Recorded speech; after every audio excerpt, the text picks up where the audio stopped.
आज हम राजनीति विज्ञान की एक अत्यंत ही महत्वपूर्ण संकल्पना पर चर्चा करने जा रहे हैं, जिसका नाम है न्याय। क्या आपको पता है कि न्याय क्या होता है? हम सभी न्याय की बात करते हैं, हम सभी स्वयं को न्यायप्रिय बताते हैं, लेकिन प्रश्न यही है कि हमारे लिए न्याय क्या है, या फिर आपके लिए न्याय क्या है? जब हम इतिहास में देखते हैं तो अलग अलग काल में न्याय की अलग अलग संकल्प पर, न्याय पर अलग अलग दर्शन उभरे, अलग अलग विद्वानों ने इस पर अपना अलग अलग मत दिया। किंतु क्या वे दर्शन या उनके मत एक आम आदमी के लिए उपयोगी साबित हुए हैं? क्या आम आदमी उसी रूप में न्याय को समझना चाहता है या न्याय के उसी रूप को स्वीकार करता है? यह बहुत बड़ा प्रश्न है। आजकल जो अत्याचारी है वह भी स्वयं को न्यायप्रिय बता रहा है, और जिस पर अत्याचार या उत्पीड़न हो रहा है वह उस अत्याचारी के द्वारा की गई कार्रवाई को अन्याय साबित करने पर लगा हुआ है। तो सबसे बड़ी चीज है कि न्याय है क्या। तो अगर हम न्याय की बात करते हैं तो एक आदर्शवादी के लिए न्याय क्या होना चाहिए? तो एक आदर्शवादी के लिए न्याय है कि अच्छे जीवन की प्राप्ति कैसे हो। एक वकील के लिए जब हम न्याय की बात करते हैं तो एक वकील के लिए न्याय का अर्थ है कि विधि द्वारा स्थापित प्रक्रिया के अनुसार कोई भी कार्रवाई हो तो वह न्याय है, और यह प्रायः लीगल दृष्टिकोण है।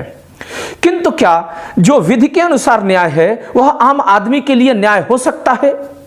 ठीक इसी प्रकार एक धार्मिक व्यक्ति के लिए न्याय है कि धर्मशास्त्रों के अनुसार जीवन को यापन करना। एक महिला के लिए न्याय इन दोनों ही दृष्टिकोणों से भिन्न है। वह चाहती है कि पुरुष उत्पीड़न से मुक्ति हो, और उसके लिए यही न्याय है। एक गरीब के लिए असमानताओं से की समाप्ति न्याय है। अगर आप देखें तो कुछ लोग ऐसे भी हैं जो शक्तिशाली के हित को ही न्याय मानते हैं। जैसे उदाहरण के तौर पर देखें, थ्रेसिमेकस एक पात्र है इतिहास में, प्लेटो दार्शनिक की कहानी का एक चित्रण करने वाले पात्र हैं, जिन्होंने न्याय को शक्तिशाली का हित माना है। जब हम इस पर चर्चा कर रहे हैं तो प्रायः यह हमें चारों तरफ होता हुआ दिखाई देता है। उदाहरण के तौर पे समझें कि आप परिवार में होते हैं, आपके माँ बाप हैं, भाई बहन हैं, आपसे कोई ग्लास किसी टेबल पर रखा हुआ है और आपके हाथ से लगकर गिरा और टूट गया। परिवार वाले आपको ही डांटते नजर आते हैं, कहते हैं कि क्या तुम देख कर नहीं चल सकते, और इस प्रकार आप उसके लिए दोषी ठहराए जाते हैं। लेकिन उसी टेबल पर अगर ग्लास रखी है और आपके पिता के हाथ से या बड़े भाई के हाथ से या जिसकी परिवार में चलती है उसके हाथ से गिरकर टूट रहा है, तो भी दोषी आप ठहरा जाएंगे। किस आधार पे? कि उस टेबल पर किसने ग्लास रखा वह दोषी है। नोटिस करिए, हमारे आपके परिवारों में प्रायः ये चीजें देखने को मिल जाती हैं कि तुमने ग्लास रखा है इसलिए पापा के हाथ से टूट करके गिरा। तो अगर तुमने रखा नहीं होता तो पापा के हाथ से लगा नहीं होता, और यदि पापा ने रखा है और आपके हाथ से टूटकर गिरा है तो कहा जाता है तुम देखकर नहीं चल सकते हो। यानी दोनों ही परिस्थितियों में आपको ही दोषी ठहराया जाता है। यानी कि सेब चाहे चाकू पर गिरे या चाकू सेब पर गिरे, कटना सेब को ही होता है। तो यहां पर न्याय शक्तिशाली का हित बन जाता है। आप कहीं नौकरी करते हैं, जॉब करते हैं, वहां पर आप इस चीज को देख सकते हैं। जैसे उदाहरण के तौर पे कि यदि अपना बॉस ऑफिस लेट से पहुंच रहा है तो लोग कहते हैं अरे सर तो सर हैं, उनकी तो बात ही निराली है, उनकी तो बात ही अलग है, और न्याय का माहौल बिल्कुल चेंज हो जाता है। किंतु जैसे ही अपना कोई अधीनस्थ कर्मचारी लेट से आ रहा होता है तो जितने भी लोग हैं सब उस पर भड़क रहे होते हैं। यानी कि न्याय कुल मिलाकर के यहां शक्तिशाली के हित साधने वाला एक साधन बन जा रहा है। तो क्या इस रूप में हम न्याय को स्वीकार करें? अभी मान लीजिए आप सिविल सेवा की तैयारी करने वाले विद्यार्थी हैं, आप सभी। आपके सामने भी कई तरीके के प्रश्न उठते हैं जब सिलेबस चेंज होता है, तो नए बच्चों के लिए लगता है कि यह न्याय है, लेकिन पुराने जो लंबे समय से तैयारी कर रहे होते हैं उनके लिए अन्याय लगता है। अभी हाल ही की एक घटना है, जैसे कि उड़ती उड़ती खबर आई है कि केंद्र सरकार सिविल सेवा में कुछ परिवर्तन करने जा रही है और वह इंडियन रेलवे मैनेजमेंट सर्विस के नाम से एग्जाम कराने जा रही है। इस एग्जाम का ऑब्जेक्टिव क्या है कि रेलवे की जो पद होंगे, डीआरएम का पद है, जीएम का पद है, इसमें तकनीकी बैकग्राउंड के लड़के ही लिए जाएंगे। अब तक सिविल सेवा में बड़ी सीटें होती थीं, इस पर इतिहास, राजनीति, विज्ञान, भूगोल आदि के विद्यार्थियों का भी चयन होता था।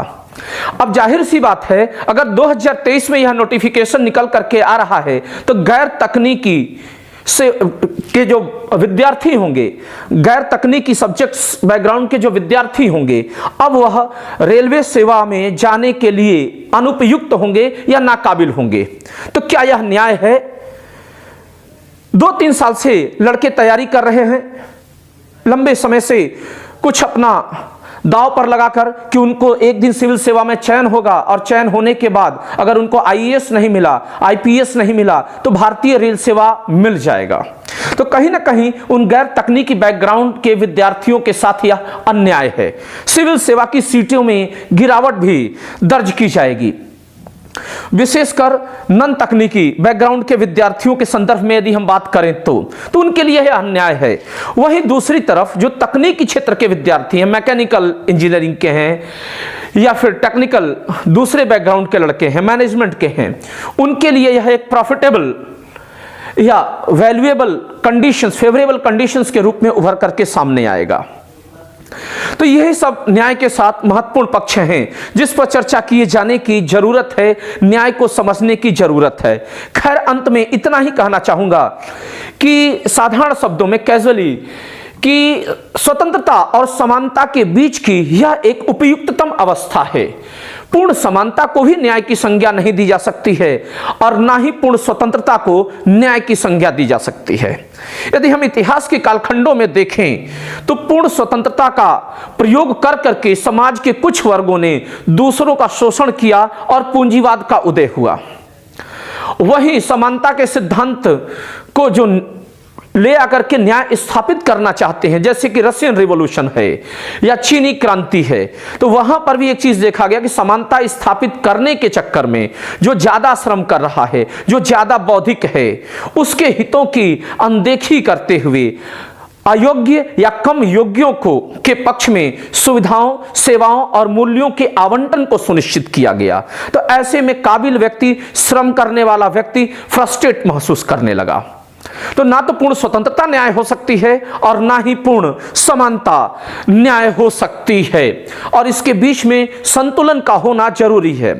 जब हम बात राज्य की करते हैं और संप्रभु राज्यों की बात करते हैं तो वहां पर न्याय की स्थापना में स्वतंत्रता और समानता के बीच इस संतुलन को ध्यान रखा जाता है, विशेषकर वितरणात्मक न्याय के संदर्भ में, जहां सेवाओं, मूल्यों और वस्तुओं का उपयुक्ततम आवंटन सुनिश्चित करना हो।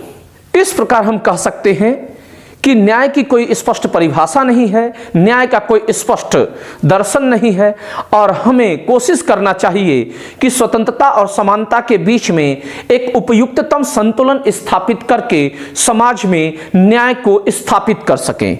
चाहे वह सामाजिक न्याय की बात हो, चाहे वह राजनीतिक न्याय की बात हो, या फिर वह आर्थिक न्याय की बात हो।